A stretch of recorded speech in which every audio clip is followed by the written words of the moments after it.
ఇక్కడ చూడండి ఒక నది గురించి వార్తలు అయితే ఉంది, అదే కోసి రివర్ అనమాట.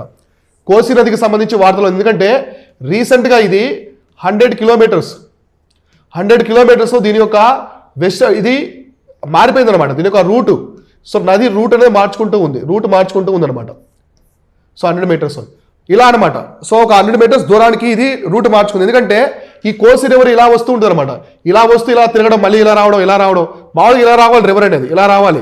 కానీ ఇలా దీన్ని మెనాండర్ అంటారు, మెనాండర్స్ అని పిలుస్తారు అనమాట. సో ఇలా వస్తుంది, ఇలా రావడం వల్ల వరదలు ఎక్కువ వస్తాయి అనమాట. ఫ్లడ్స్, వరదలు ఎక్కువగా వస్తాయి ఈ నది వల్ల. ఎందుకు కోసి నది వల్ల వరదలు ఎక్కువ వస్తాయంటే అది ఎప్పుడు కూడా దాని మార్గాన్ని మార్చుకుంటూ ఉంటుంది అనమాట. ఇప్పుడు మార్చుకుంది కాబట్టే వార్తల్లో ఉంది. ఇది ఒక ట్రాన్స్ బౌండరీ రివర్ అనమాట. అంటే ఇది 3 దేశాల గుండా ప్రవహిస్తుంది. సో ప్రధానంగా మనం చూసుకుంటే ఏ దేశాలు అంటే చైనా, అలానే నేపాల్, ఇండియా అనమాట. కాబట్టి టిబెట్ అంటే చైనా, ఈ దేశాల గుండా ప్రవహిస్తుంది ఏది కోసి నది అనేది. కాబట్టి గుర్తుపెట్టుకోండి, కోసి నది ఎక్కడో టిబెట్ ప్రాంతంలో పుట్టి నేపాల్ గుండా భారతదేశంలోకి వస్తుంది, భారతదేశంలోకి వచ్చి గంగా నదిలో కలుస్తుంది. ఇది గంగా నది యొక్క ఉపనది.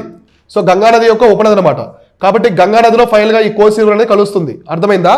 కాబట్టి ఇది పుట్టేది ఎక్కడంటే మనకి టిబెట్ ప్రాంతంలో పుట్టి నేపాల్ గుండగా వచ్చి మన భారతదేశంలో గంగా నదిలో కలుస్తుంది. దీన్ని సారో బీహార్ అని చెప్పేసి పిలుస్తారు, అంటే బీహార్ దుఃఖదాయిని అని చెప్పేసి పిలుస్తారు. సో బీహార్ దుఃఖదాయిని అంటే ఇది చాలా వరదలు సృష్టిస్తుంది అనమాట. వరదలు సృష్టించి పెద్ద మొత్తంలో ఆస్తి నష్టం, ప్రాణ నష్టం అనేది కలుగు చేస్తుంది ఈ నది ప్రతి సంవత్సరం. సో అందువల్ల దీన్ని ఏమంటారంటే బీహార్ దుఃఖదాయిని అంటారు. దామోదర్ రివర్ ఏమంటారు, బెంగాల్ దుఃఖదాయిని అంటారు. అర్థమైందా? ఆ విధంగా అనమాట. కాబట్టి చాలా డేంజరస్ రివర్ ఇది. అయితే దీనికి కొన్ని ఉపనదులు ఉన్నాయన్నమాట. ఉపనదుల కంటే కూడా 3 నదులు కలిసి కోసి నదిగా వస్తాయి. మీకు తెలుసో లేదు, అవి సన్ కోసి, అరుణ్ కోసి, అలానే తామూర్ కోసి అనమాట. ఈ 3 నదులు, ఈ సన్ కోసి ఒకటి, అరుణ్ కోసి, తామూర్ కోసి, ఈ 3 కోసిలు కలిసి కోసి నదిగా వస్తాయన్నమాట. ప్రధానంగా ఈ నదికి సంబంధించి మెయిజ్ క్రాప్ అనమాట, మొక్కజొన్న. ఈ నది యొక్క ఎక్కువ ప్రాంతాలు, చుట్టుపక్కల ప్రాంతాల్లో మొక్కజొన్న బాగా పండిస్తారు. సో మొక్కజొన్న ఎస్పెషల్లీ బీహార్, సో బీహార్ ప్రాంతంలో నుంచి వస్తుంది. బీహార్ ప్రాంతంలో ఈ నది యొక్క క్యాచ్మెంట్ ఏరియా చుట్టుపక్కల ఎక్కువగా మొక్కజొన్న పంటను పండిస్తారనమాట. ఇవన్నీ గుర్తుపెట్టుకోండి, ఇంపార్టెంట్ ఎగ్జామినేషన్ పరంగా అడుగుతూ ఉంటారు.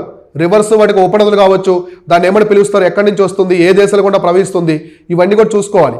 సో దీంతో పాటుగా మన శివనగాస్ యాప్ ద్వారా గ్రూప్ 2కి సంబంధించి ఫుల్ కోర్సు మొత్తం ఉంటుంది. ప్రిలిమ్స్ మెయిన్స్కి సంబంధించి క్లాసులు ఉంటాయి, మెంటర్షిప్ ఉంటుంది, టెస్ట్ సిరీస్ ఉంటుంది. నెక్స్ట్ మనం సబ్జెక్ట్ మాడ్యూల్ సపరేట్గా, టెస్ట్ సిరీస్ సపరేట్గా కూడా ప్రొవైడ్ చేస్తున్నాము. ఎవరైనా జాయిన్ అవ్వాలనుకుంటే ప్లేస్టోర్ నుంచి మన శివనగాస్ యాప్ని డౌన్లోడ్ చేసుకొని జాయిన్ అవ్వండి. మన లెక్చర్స్, టెస్ట్ సిరీస్ చాలా బాగుంటాయి.